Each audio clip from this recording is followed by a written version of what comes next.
This is Kathy Beal of EmpowermentUnlimited.net with Astro-Insight for the 2020 Aquarius full moon.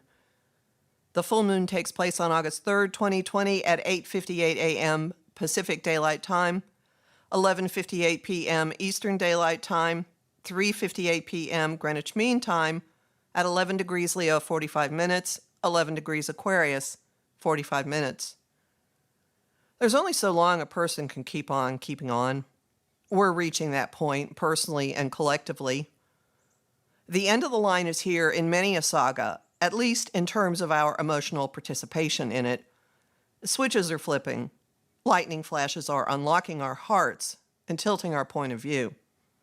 It's startling. It's disruptive. It may take your breath away.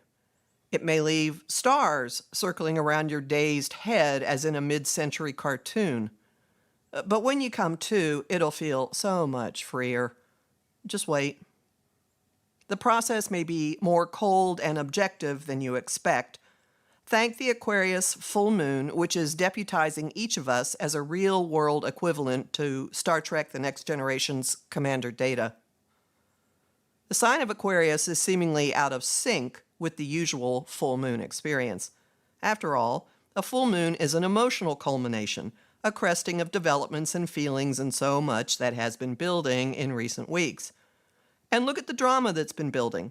Saga after saga affecting our health, our safety, our ability to earn money, our families, our country, the very foundations of our existence. Who among us has not felt despair? Who among us has not suffered a loss? Who among us has not wept, even those normally immune to tears? None of this is part of the Aquarian way.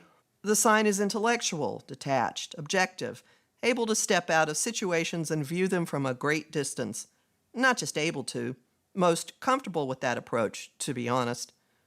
This full moon has the energy to put us all on tree branches or mountain overlooks, where we can peer down at the action below without being in the middle of it. When you step outside a situation, your relationship to it changes. The perspective is different. You see details you couldn't before. You perceive the big picture more easily. And you more easily experience how you think and, more importantly, feel about it, which might be a bit of a revelation. Watch for all of that under this year's Aquarius full moon and how. Whether you're in a tree branch or on a mountain overlook or standing in the corner, you're in a field of lightning. Lots of it. Some bolts are hitting situations and blowing them apart. Some are flashing a stark and shocking light onto a landscape. And some are striking you dead on. The bolts are flying off Uranus, cosmic agent of radical, unpredictable, liberating change, and ruler of the sign of Aquarius and this full moon. He is in the thick of its process of culmination and release because he is smack between the sun and the moon in the dynamic configuration of a T-square. He's receiving equal pressure from our rational sides in their most dramatic expression and our emotional sides in their most logical and detached expression. Neither end can overpower the other, and he bears the brunt of it. The result? Lightning, epiphanies, something snapping, breakage, liberation. The full moon is freeing up emotional energy, and the sky has a suggestion of where to divert it when you get it back. Another force in the sky is calling for action as well. Mars, ruler of our drive, demanding action from Jupiter in Capricorn. The square amplifies, pushes and shoves and frustration and attacks. The effect makes a little go a long way, so a slight expenditure of effort has a wallop of an impact. Grab hold of this work smarter, not harder aspect and direct it toward a pet project or an impediment that you'd like to blast away, or moving ahead on restructuring that's been necessitated by this year's weird journey of transformation, brought to you by January's Saturn-Pluto conjunction. Whatever breaks, look for the benefits. With Jupiter active, they exist. He's in a sextile to Neptune, opening a doorway to guidance, inspiration, compassion, and divine intervention. As with any doorway, though, it doesn't come to you. You have to engage with it. You have to walk through it. It just might lead to the future you want. Venus, ruler of all we value, is nearing the end of Gemini and about to cross the North Node.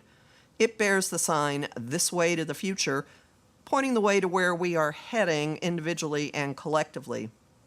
Adjustments play a role in what we desire, in our relationships, in our attitude toward money, and how all those relate to the status quo and ongoing challenges to it. The need for adjustments comes from the inconjunct from Venus to Saturn, traditional ruler of Aquarius, a factor that underscores the importance of this aspect in the full moon's process. See what breaks open. See what changes, and more importantly, how you change. From your new perspective, make choices about what you want in the long run and choose your battles. Apply a little elbow grease, look for the doorways, and enter the ones that now feel right. Learn more about Mars's journey this month and, in fact, for the rest of the year in my talk, Action Figures, which is available at my site, empowermentunlimited.net, where you can sign up for my mailing list and book a session with me. I'm Kathy Beal, a professional astrologer with more than 30 years' experience. You'll find me on Facebook at Empowerment Unlimited and the group The Astro-Insight Lounge. You'll find lots of bonus content at patreon.com/Kathy Beal, and I am really grateful to the people who continue to support my work there. Find whatever I feel like posting on Instagram at @KABeal, and I'm on YouTube at The Professional Aquarian Channel.